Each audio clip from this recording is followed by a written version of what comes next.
جب میرے آقا کی ولادت کا وقت بالکل قریب آ گیا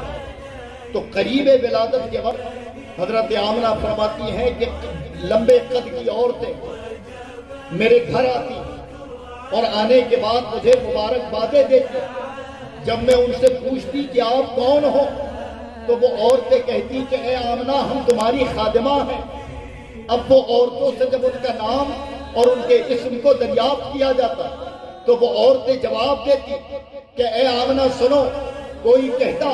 میں عمران کی بیٹی مریم، عیسیٰ کی ماں مریم ہوں، کوئی کہتا میں موسیٰ کی بیوی صفورہ ہوں، کوئی کہتا میں ہاجرہ ہوں، کوئی کہتا میں حوا ہوں۔ یعنی ہر نبی کی بیوی میں حضرت آمنہ کے گھر آتی اور آنے کے بعد آپ کو خوشخبری دیتی اور اپنے آپ کو حضرت آمنہ کی خادمہ کہتی اور پھر مبارکباد دے کر رخصت ہو جاتی۔ حضرت آمنہ فرماتی ہے کہ جب وہ ساعت اور وہ وقت قریب آیا کہ جس وقت اور جس شب میرے بچے کی ولادت ہونی تھی تو میں نے کیا دیکھا کہ میرا گھر بقعۂ نور بن گیا ہے اور ہر طرف سے مبارکبادی کی آوازیں یعنی اہلا و سہلا مرحبا، اہلا و سہلا مرحبا کی صدائیں میرے کانوں میں پڑ رہی ہیں۔ اور پھر وہ صبح کا وقت تھا کہ رات گزر رہی تھی اور صبح کا سورج طلوع ہونے والا تھا، جسے صادق کہا جاتا ہے، جسے سہانی گھڑی کہی جاتی ہے،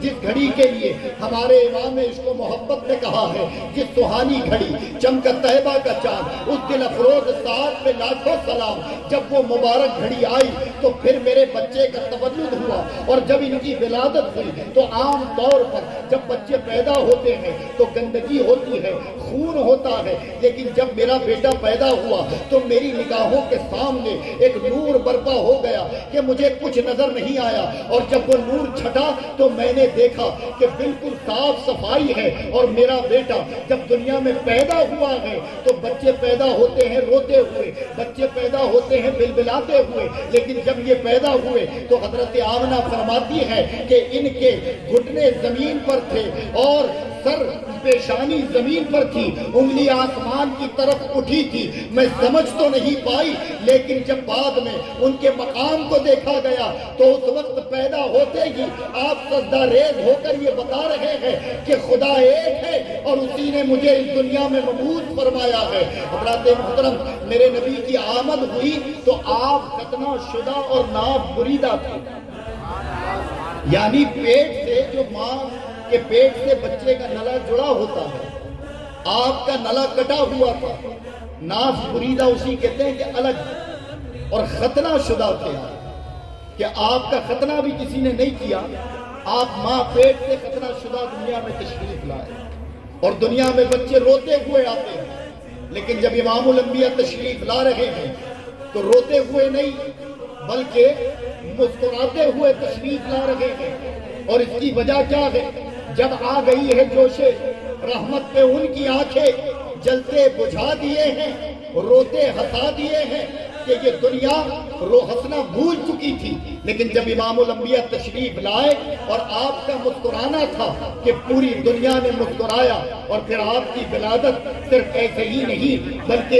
یہاں آپ کی ولادت ہو رہی ہے، اور پھر آپ دیکھیں کہ خانہ کعبہ کے بت منہ کے بل گر رہے ہیں، قیصر و کسریٰ کے کنگورے گر رہے ہیں، مینارے لرزا رہے ہیں، آتش کدہ بجھ رہا ہے، یعنی دنیا میں جہاں جہاں فتنے اور فساد اور بت قدے تھے ان میں ماتم اور سناٹا چھا چکا ہے۔ شیطان اور شریر جنات چیخ رہے ہیں کہ اب ہمارا شر کام نہیں کرے گا۔ میرے نبی کی ولادت ہوئی، اس وقت حضرت ام ایمن بھی اس جگہ موجود تھی اور ابو لہب کی باندی سویبہ وہ بھی اس وقت وہاں موجود تھی۔ وہ بیان کرتی ہے کہ میری آنکھوں نے جب پہلی بار ان کے تولد کو دیکھا اور میری نظر ان پر پڑی ہے تو میری ایک آہ نکلی، اور وہ آہ نکلنے کی وجہ یہ تھی کہ وہ چہرہ 14ویں کے چاند سے زیادہ روشن تھا، ہاتھ پیر کے اندر نرماہٹ جو بچوں کے اندر نظر آتی ہے وہ نہیں، بلکہ نظر یہ آتے تھے کہ یہ ابھی پیدا نہیں ہوئے،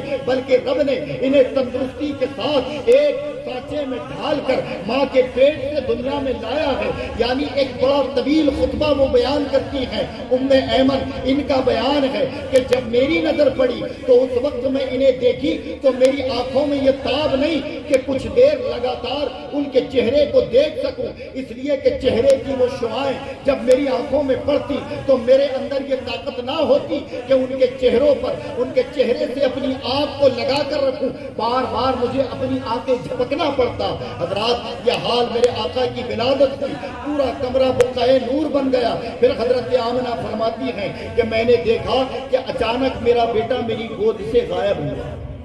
اور اس کی راوی ہیں حضرت ام ایمن کہ انہوں نے یہ باتیں سنی کہ غائب ہوا اور کچھ دیر بعد میری گود میں انہیں لا کر چھوڑ دیا گیا۔ ام ایمن بیان کرتی ہیں کہ جب وہ غائب ہوئے تو میرے کانوں نے یہ آواز سنی کہ انہیں مغرب و مشرق، شمال و جنوب کی سیر کرا دو، اس لیے کہ یہ وجہ تخلیق کائنات ہیں، دنیا ان کے لیے بنائی گئی، انہیں پوری دنیا کی سیر کرائی جائے۔